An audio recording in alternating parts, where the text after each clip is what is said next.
ডাঁটা দিয়ে সরপুঁটি মাছ রান্না করব। হ্যালো এভরিওয়ান, আসসালামু আলাইকুম। আশা করি আপনারা সবাই ভালো আছেন। আলহামদুলিল্লাহ আমি অনেক ভালো আছি। চলে আসলাম আপনার সামনে আরেকটি নতুন ভিডিও নিয়ে। আশা করি ভিডিওটি ভালো লাগবে। এদিকে আমি সব কিছু কেটে ধুয়ে পরিষ্কার করে আমি রেডি করে নিয়েছি। তো এখানে ছিল টক মানে আমড়া, তারপরে ডাঁটা, এইগুলো ডাঁটা দিয়ে সরপুঁটি রান্না করব। আর এদিকে আমি কড়াইটা বসিয়ে দিচ্ছি। তো আমি এখন পরিমতো তেল দিয়ে আমি পেঁয়াজ কুচি দিয়ে দিচ্ছি। তারপরে এখন রসুন বাটা দিয়ে দিব। তারপর কিছুক্ষণ ভেজে নিব। তো আমি এখানে পরিমতো একটু পানি দিয়েছি, মশলা যেহেতু পুড়ে না যায়। এদিকে আমি এক এক করে সব মশলা দিয়ে দিচ্ছি, কারণ আমার ভিডিওটা স্কিপ হয়ে গেছে, আমি দুঃখিত। এদিকে আমার মশলাটা কষানো হোক, তো আমি ঢাকনা ডেকে দিলাম। তারপরে যে মশলাটা কষানো হয়ে গেছে, তো আমি এখানে ডাঁটাগুলো দিয়ে দিব। আমার কিন্তু ডাঁটা একদম ভালো লাগে না। আমাদের এলাকায় ডুকি বলি, তো আপনারা কি মনে কোন কোন এলাকায় কী বলেন অবশ্যই কমেন্টে জানাবেন। আমার তো একদম ভালো লাগে না, তো আমার হাজব্যান্ডের পছন্দ। তো এই ভিডিওটি আজকে না, অনেক দিন আগে, তো বয়সের কারণে আপলোড করতে পারি না, তাই ভাবলাম আজ যেহেতু কোনো ভিডিও ছিল না, তো সেটি আমি আপলোড করি।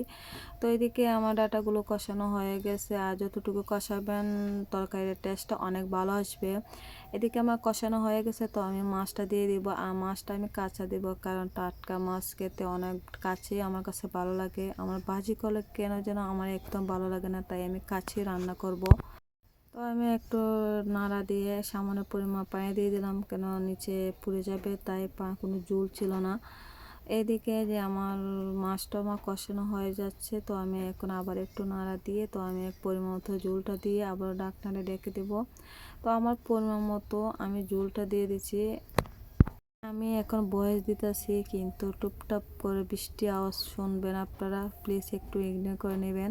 তো আমি প্রতিদিনই বলি যে আমার ভিডিওটা প্রথম থেকে শেষ পর্যন্ত দেখেন, আমার তাদেরকে অসংখ্য ধন্যবাদ। এদিকে আমি ডুকি শাক আমি ভাজি করে নিব, কারণ আমার হাজব্যান্ডের অনেক পছন্দ ডুকি শাক ভাজি মানে খেতে, তাই আমি ডুকি শাকগুলো ভাজি করে নিচ্ছি। আর এদিকে আমার খুব ইচ্ছে করতেছিল টক খাওয়ার জন্য। এখন তো কোনো টক ছিল না যখন আমি টকটা রান্না করছিলাম।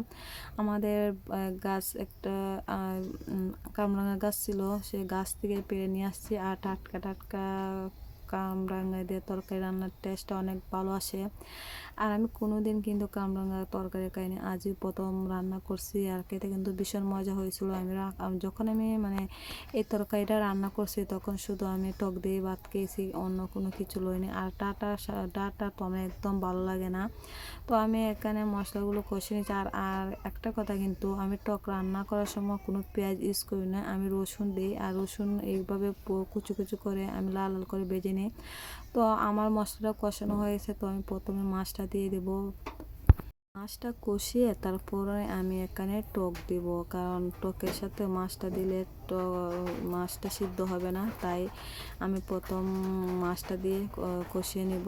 তাই যে আমার মাছটা কষানো হয়ে গেছে, তো আমি এখন টকটা দিয়ে দিব।